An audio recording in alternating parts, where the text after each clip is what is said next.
So, good morning to all of you. Today, we are going to see or explore introduction to the second law of thermodynamics. This law is just a theoretical concept. It's important to understand how energy behaves in nature and how we design systems to harness it efficiently. Now, let's begin. What second law states? It explains the direction of spontaneous process and introduces the concept of entropy, which is a measure of disorder or randomness in a system. Essentially, it tells us that in any isolated system, the total entropy will always increase over time. This means that the natural process tends to move towards a greater disorder. And this tendency governs everything from heat flow to chemical reactions. Now, why this law is important? It helps us to predict whether a process is feasible and determines the direction of heat flow. Take an example. Heat naturally flows from hotter object to cooler object.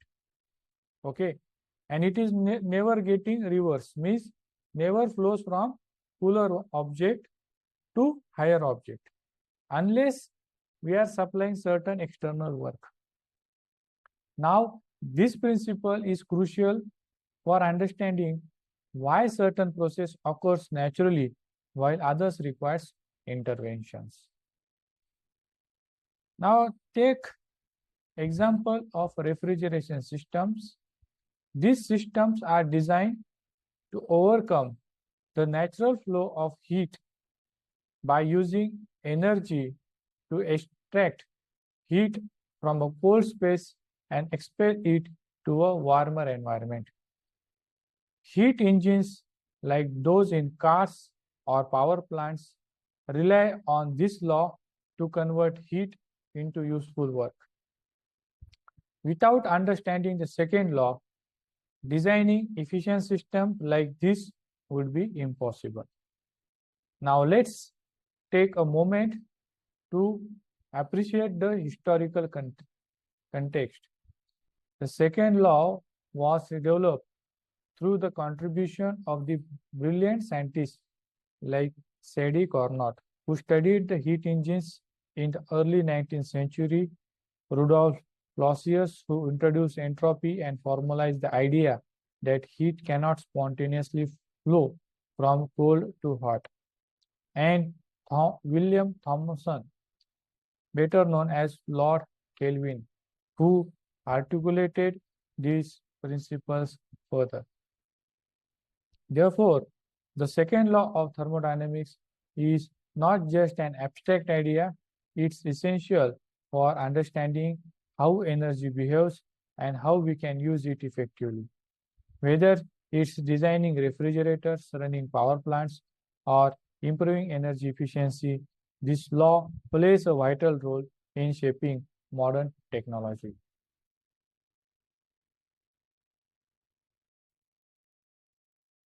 Now, we are going to discuss an important aspects of thermodynamics, the limitation of the first law.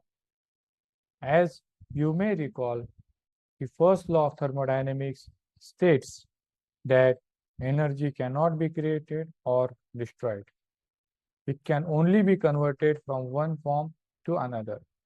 While this principle is fundamental to our understanding of energy conservation, it has its limitation that we must address. First and foremost, the first law do not provide the information about the direction of process or their feasibility.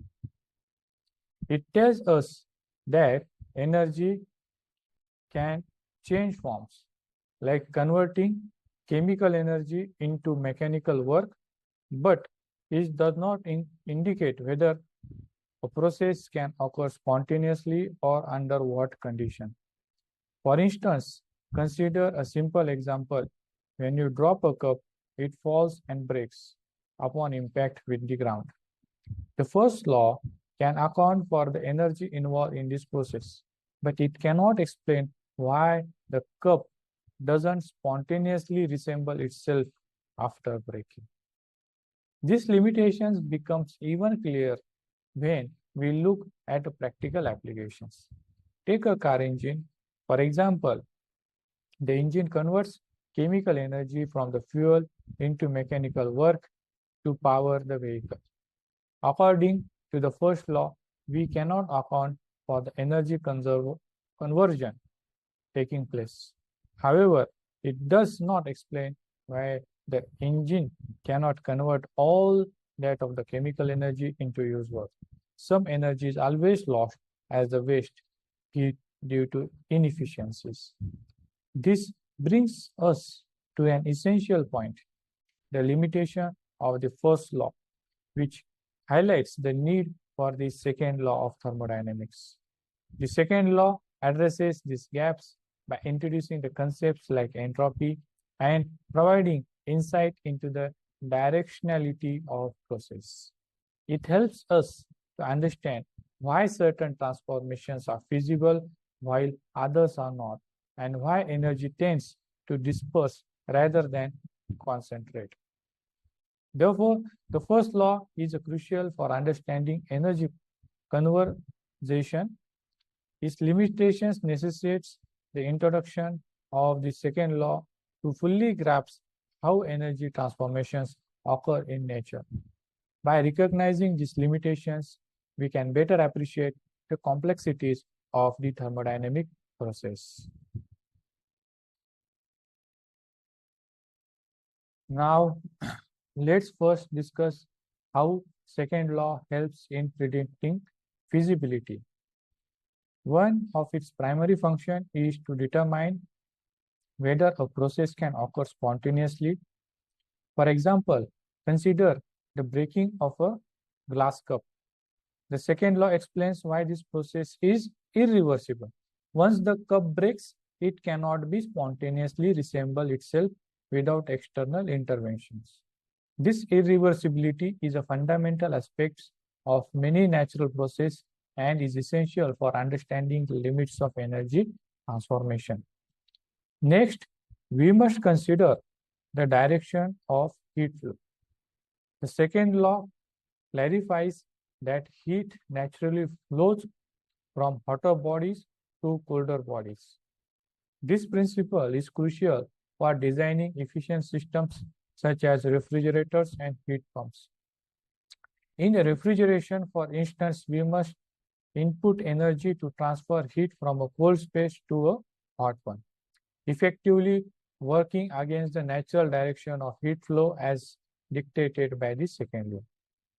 Now, another key concept introduced by the second law is the entropy, which serves as a measure of disorder or randomness within a systems. According to this law, higher entropy indicates greater disorder, and spontaneous processes tend to move towards states of high entropy. In a closed system, we observe that the total entropy always increases over time.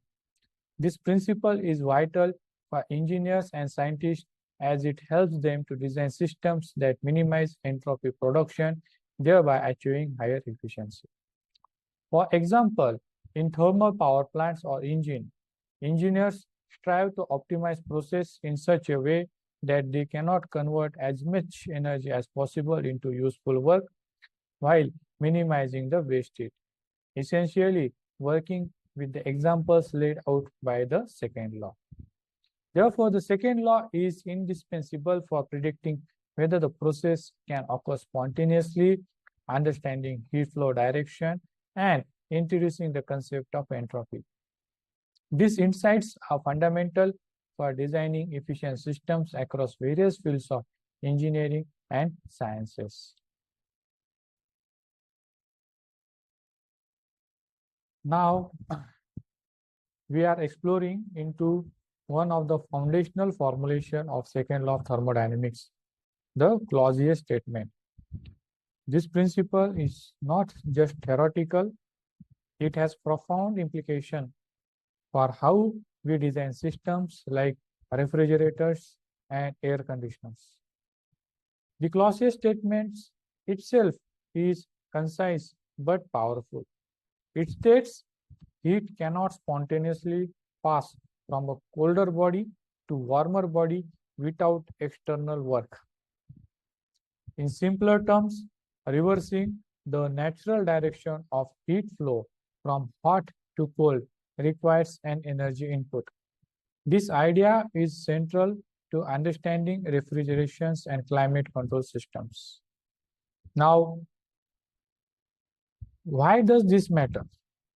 So let's break down. Consider energy input for a refrigerator. Refrigerators and heat pumps rely on this principle. For instance, your fridge uses electricity to pump heat from its cold interior to the warmer room. Without that external work, heat would naturally flow into the fridge, warming it up. Now, next is designing of cooling systems. Air conditioners operate similarly. On a hot day, they extract heat from your room, cooling it and expels it outside. This process doesn't happen naturally. It demands energy to define a default heat flow direction. Now take a closer look at a refrigerator. The refrigerant absorbs heat from the fridge interior, that is a cold space.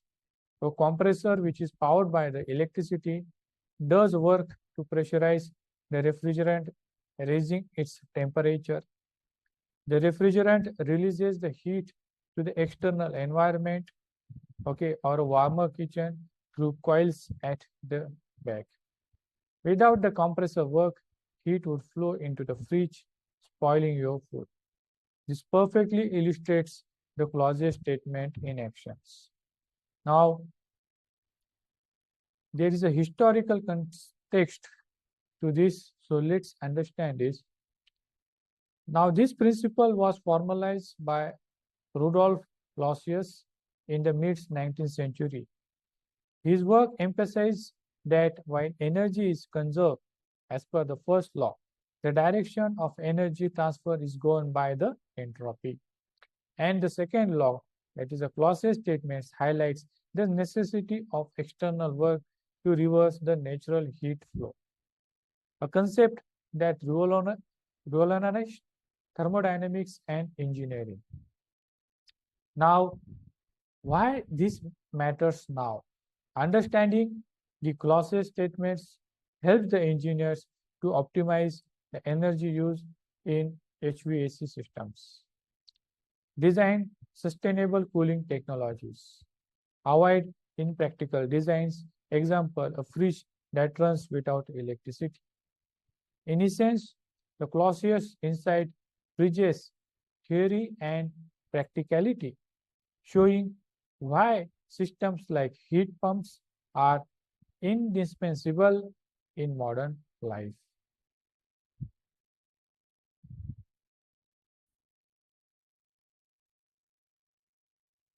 Now let's explore another important concept of thermodynamics, that is the Kelvin statement of second law. This principle is critical for understanding why even the most advanced engines and power plants can't achieve perfect efficiency. So let's start with the Kelvin statement. The statement is a very straightforward and yet profound. It's impossible to convert all heat into work in a cyclic process.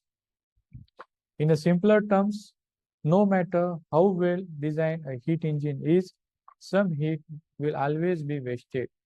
It can't be fully transformed into useful work. Now, let's see its implications for the real world systems. First is 100% efficiency is impossible. This law sets a universal limit. For example, a steam engine burns fuel to produce heat, but only part of the heat becomes a mechanical work. The rest is expelled as a waste heat. Now, second is energy loss is inevitable. Internal combustion engine in cars work the same way. Even in the ideal condition, some heat dissipates into the environment, often through the radiator or the exhaust. Now take the example of car engine. Imagine your car burns fuel to generate 1000 joules of heat. According to the Kelvin statement, only a fraction, say 600 joules, becomes kinetic energy to move the car. Remaining 400 joule is lost as heat. This isn't a design flaw. It's a fundamental limitation dictated by nature. Now, there comes the Carnot efficiency, which is a golden standard to quantify this limit. And this Carnot efficiency is a theoretical maximum efficiency for any heat engine. It depends on the temperature of the hot and cold reservoir. And the Carnot efficiency is given by 1 minus T cold divided by T hot, where these temperatures are in Kelvin. For example, a power plant operating between 500 degrees centigrade and 25 degrees centigrade has a Carnot efficiency of 61%. The real world inefficiencies, that is friction, heat leaks, mean actual efficiency is far lower and it takes around only 40%. Now let's have the historical context for this. This principle was articulated by the William Thomson, known as Lord Kelvin, in the 19th century, building on Sadi Carnot's work. Carnot had earlier theorized that heat engines depend on the temperature difference to function. But Kelvin's statement formalized why perpetual motion machines, that are the devices that run forever without energy input, are impossible. Now, why this matters now? Now, this understanding the Kelvin statements helps the engineer to design better engines and power plants by pushing closer to the theoretical Carnot limits. Innovate sustainable energy systems such as combined cycle power plants to reduce waste. Avoid chasing unrealistic 100% efficiency goals in the thermal systems. In essence, the Kelvin statements remains us the thermodynamic isn't just about energy conservation. It's about navigating nature's rules to harness energy wisely.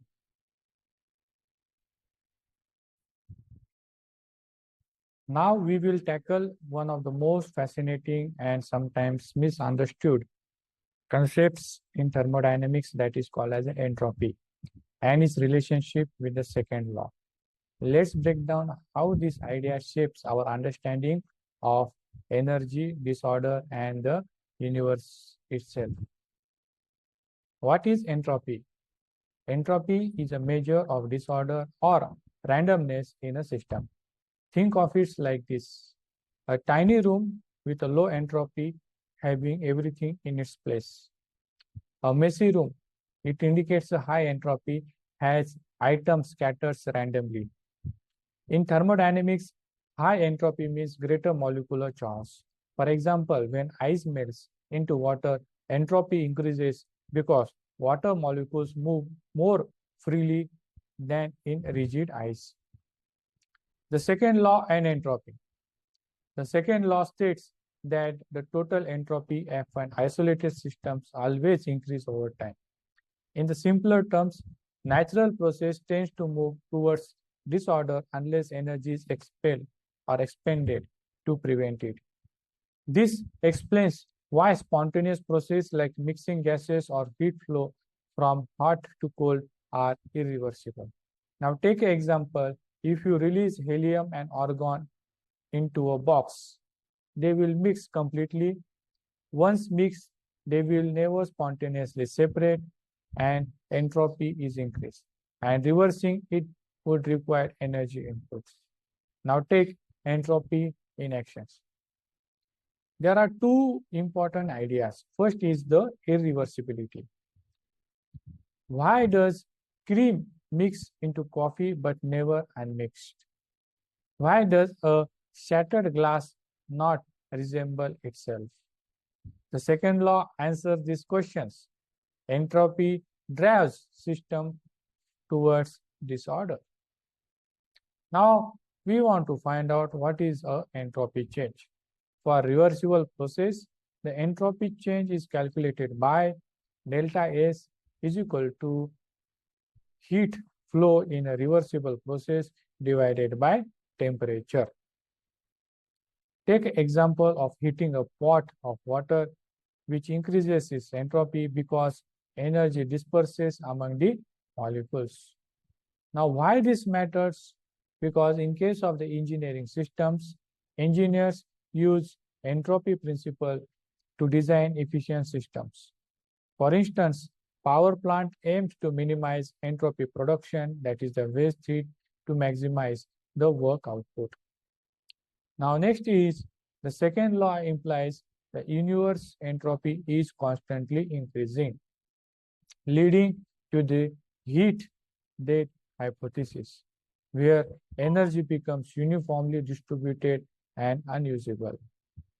Now, there is two terms known as local versus global entropy. While the entropy locally can decrease, example, the fridge, which is cooling the food, while the total entropy, that is the fridge plus surrounding, always increases. The concept of entropy bridges the physics and information theory also.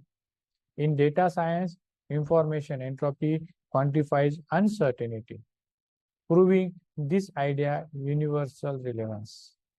Now, entropy isn't just about chaos, it's a fundamental driver of natural process. The second law reminds us that energy transformation have inherent limitation, guiding innovations in technology and our understanding of the cosmos. Now let's see the application of the second law of thermodynamics. The second law of thermodynamics is pivotal in various fields, influencing the design and efficiency of energy systems. And here are some key applications. The first one is efficiency of engines. The second law put limits on the maximum efficiency of heat engines, which is crucial for engineers. By understanding these principles, they can design engines that approach the Carnot efficiency limit. The theoretical maximum efficiency based on the temperatures of the hot and cold reservoirs. This knowledge helps in optimizing the fuel consumption and reducing the waste heat.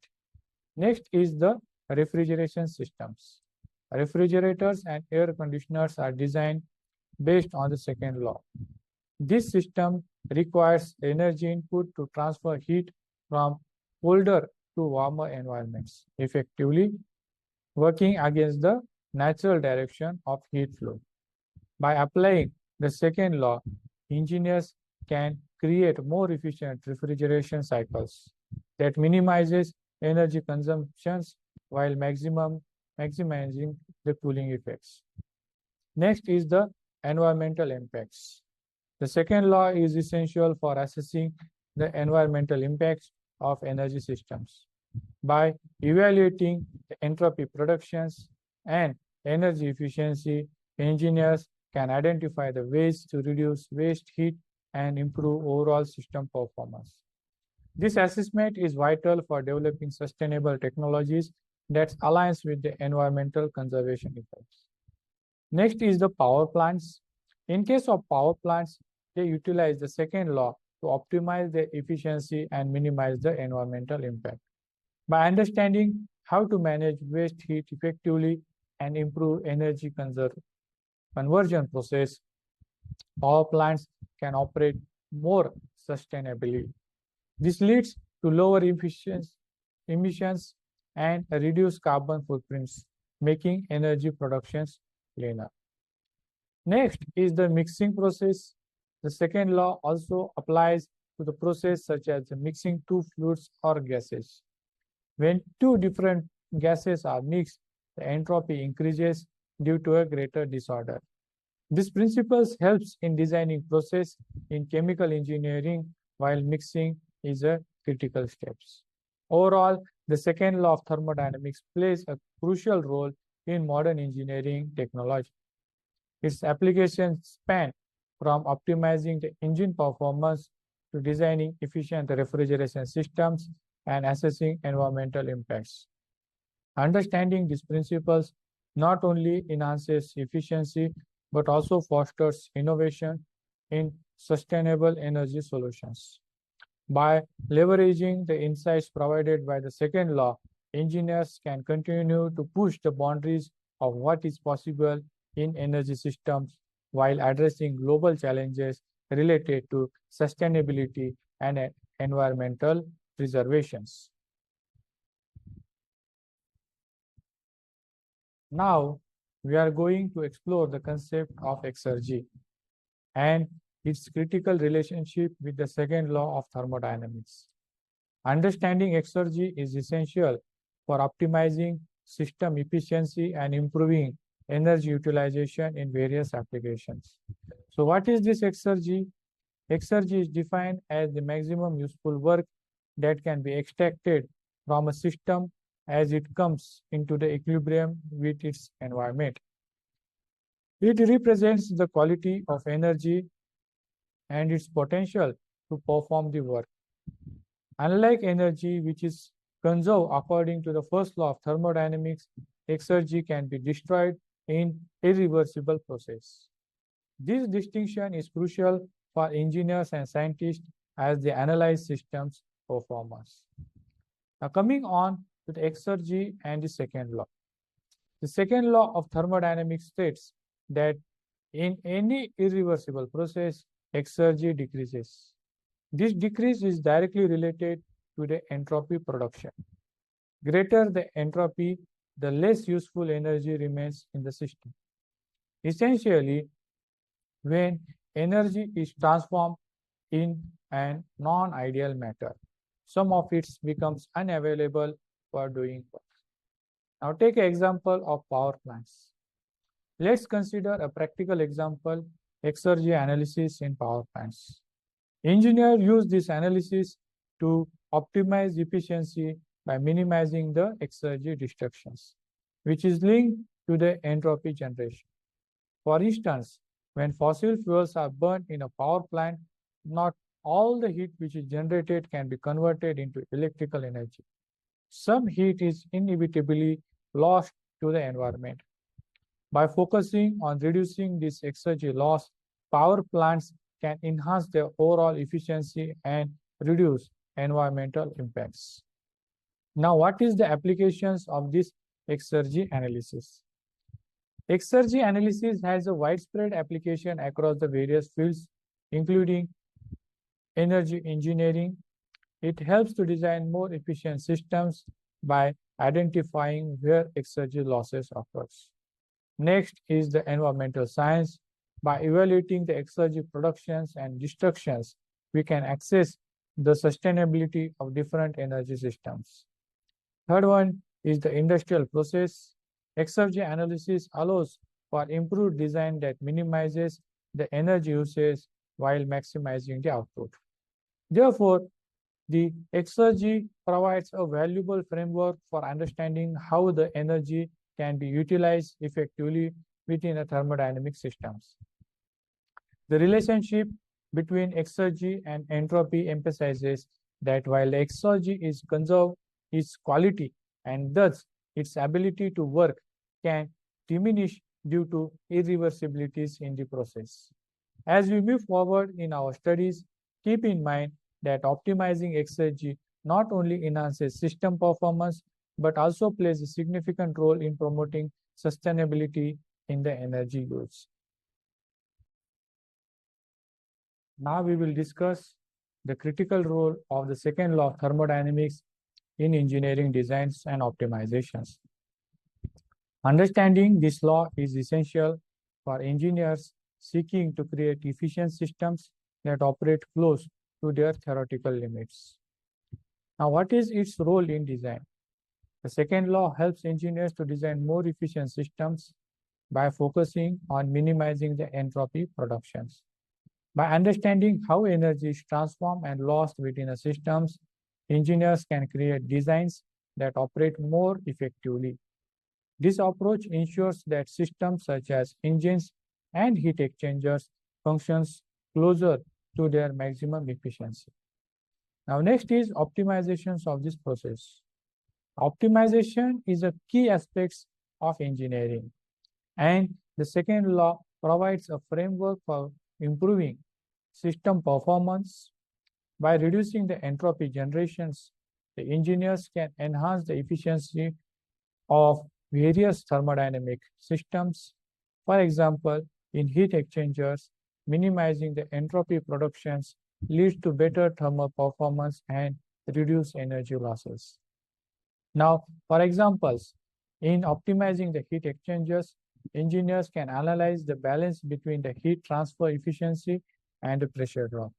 By applying the entropy generation, minimizing this principle, they can identify an optimal configuration that maximizes the heat transfer while minimizing the irreversibilities associated with the pressure losses.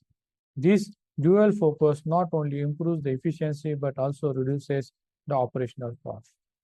As the technology advances, the principle derived from the second law will continue to inform the design of more efficient systems. Innovations in materials and engineering techniques rely heavily on understanding the thermodynamic principles to achieve higher efficiencies. For instance, new materials that enhance heat transfer or reduce the friction can significantly lower entropy generations in the thermal systems. Recent studies have shown that applying the entropy generation minimizes as a design objective, which leads to substantial improvements in the system performance. For example, research on air-cooled tube-in-fin heat exchanger demonstrates how optimizing design parameters based on entropy productions can yield significant efficiency gains while maintaining the cost effectiveness. Therefore, the second law of thermodynamics is fundamental to engineering designs and optimization. By focusing on minimizing the entropy productions, engineers can create systems that not only perform better but also contribute to sustainability by reducing the energy waste. As we continue to innovate and develop new technologies, the insight gained from the second law will remain crucial in shaping efficient energy systems for the future.